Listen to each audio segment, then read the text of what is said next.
This is a broad generalization, but sons often spend their lives chasing the approval of their fathers. And that was definitely the case with Kalibak, the beastly son of Darkseid. Kalibak will never measure up in his father's eyes, no matter how hard he fights or how loyal he remains. That lack of encouragement became a cage that he never escaped. He was born with all the strength of a god, but none of the freedom to grow. In the DC animated universe, he was trapped in Darkseid's shadow, desperate for a word of praise that would never come.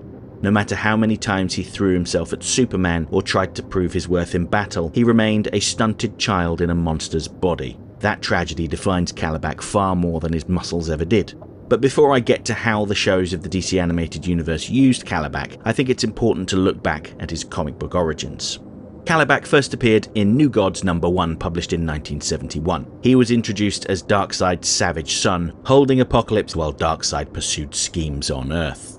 He's a hulking brute, the supposed heir to Apokolips, who served his father without question. He's often evenly matched with Orion, and the two wreak massive destruction whenever they clash. While he was clearly a hulking powerhouse, he was still recognisably a man. An ugly, brutish, hairy man, but a man nonetheless. His creator, Jack Kirby, was pretty well read, and often made literary allusions in his work. In this case, Kalibak's name recalls Caliban from Shakespeare's The Tempest, another half-beast, half-man outcast lashing out from the shadows.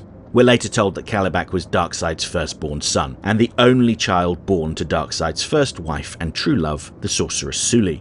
However, Darkseid's mother, Queen Hegra, disapproved of their union and had Suli killed. She then forced Darkseid to marry Tigra, who later bore Orion. When Darkseid made peace with New Genesis via the pact to exchange sons, he surrendered Orion and wasn't even there to see him off.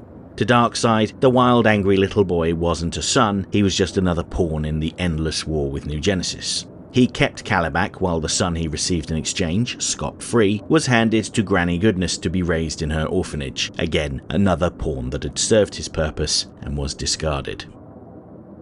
However, despite being on opposite sides, Darkseid grew to become fond of Orion, as he saw the fierce warrior he became. As such, Kalibak grew jealous of Orion and fought him at every opportunity. Orion usually gained the upper hand, and after one clash on Earth, Kalibak was arrested and placed in a special prison. Once he broke free, he challenged Orion again, this time with Darkseid pulling the strings in the background.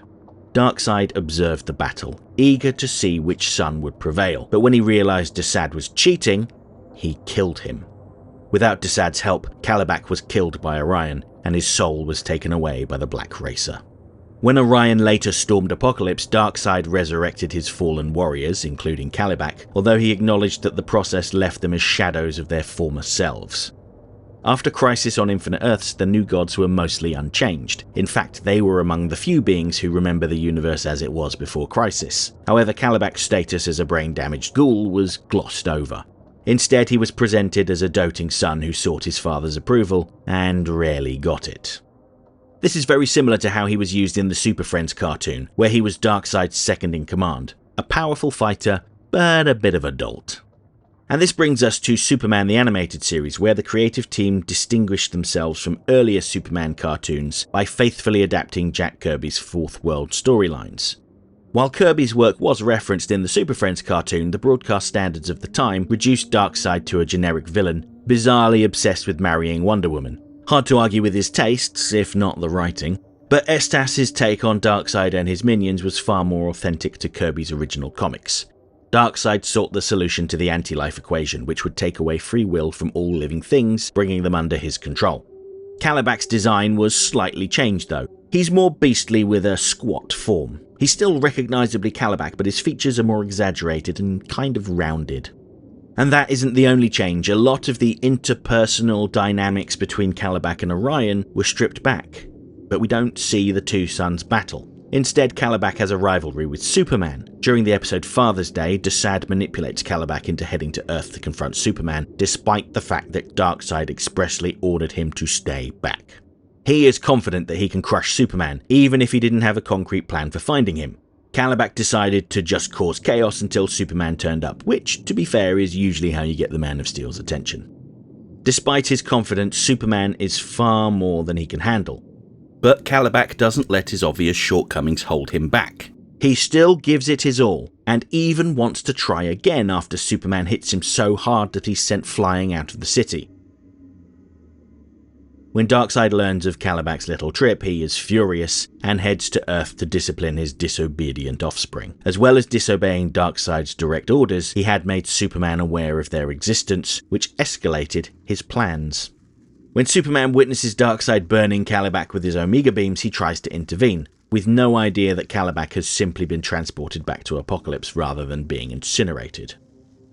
In his own way, Darkseid does care for his son. He just thinks very little of him, and the way that Darkseid shields Kalibak really prevents him from developing. Darkseid never let him fight battles that he might lose, but without failure, there is no growth.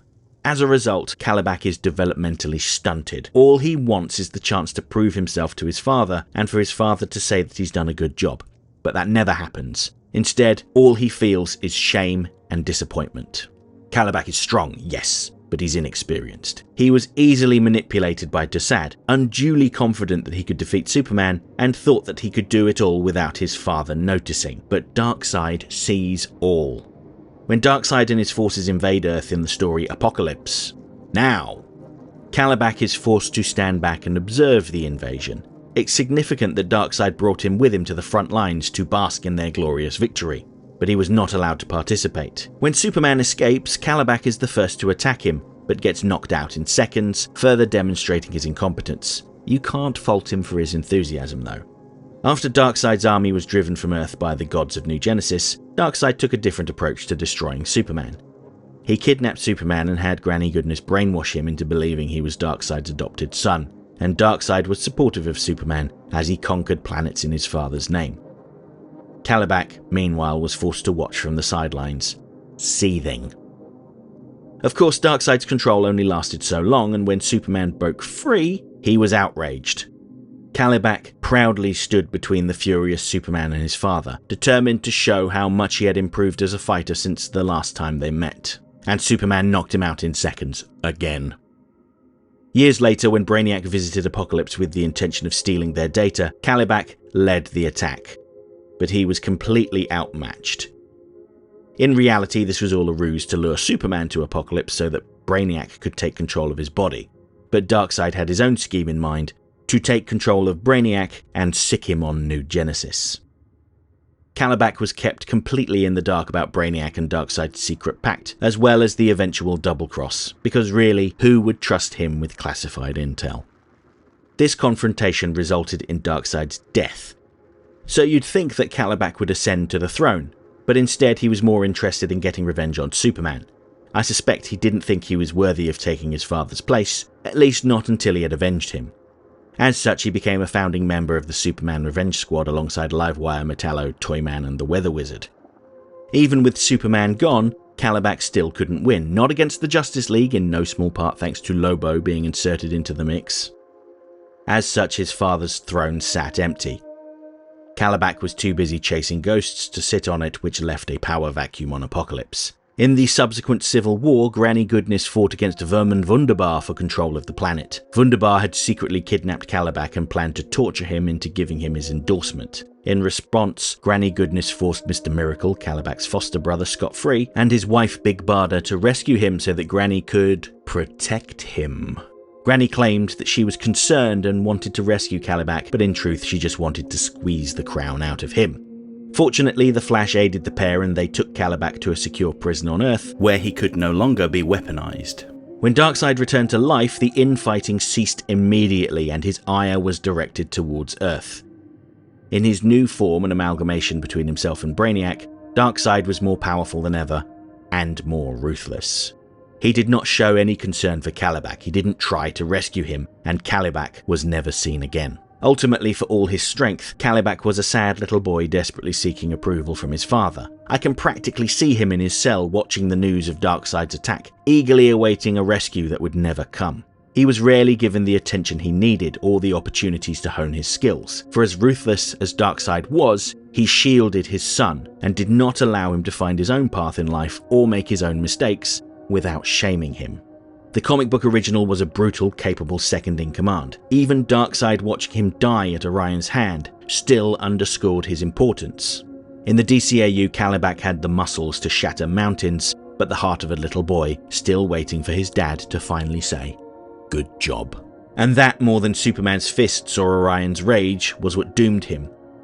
The DC animated universe turned him from a ruthless brute into something far sadder, proof that even on Apokolips, the most crushing weight a son can carry is disappointment. Okay, that's it for this week's essay. If you liked the video, don't forget to like, share, subscribe, leave a comment, tell all your friends about me. You know how YouTube works. If you really enjoyed the video and have the means, please consider making use of the thanks button to send a buck or two my way, because every little helps. I offer channel memberships for $1.99 a month. This will get you early access to my weekly video essay, priority responses to your comments, members-only videos, custom emojis, and an icon on your profile indicating that you're one of my people. And special thanks to my channel members. Everyone who was a member at the time of this video's creation is listed on the screen right now. If you want to see your name amongst all these wonderful people, join the channel now.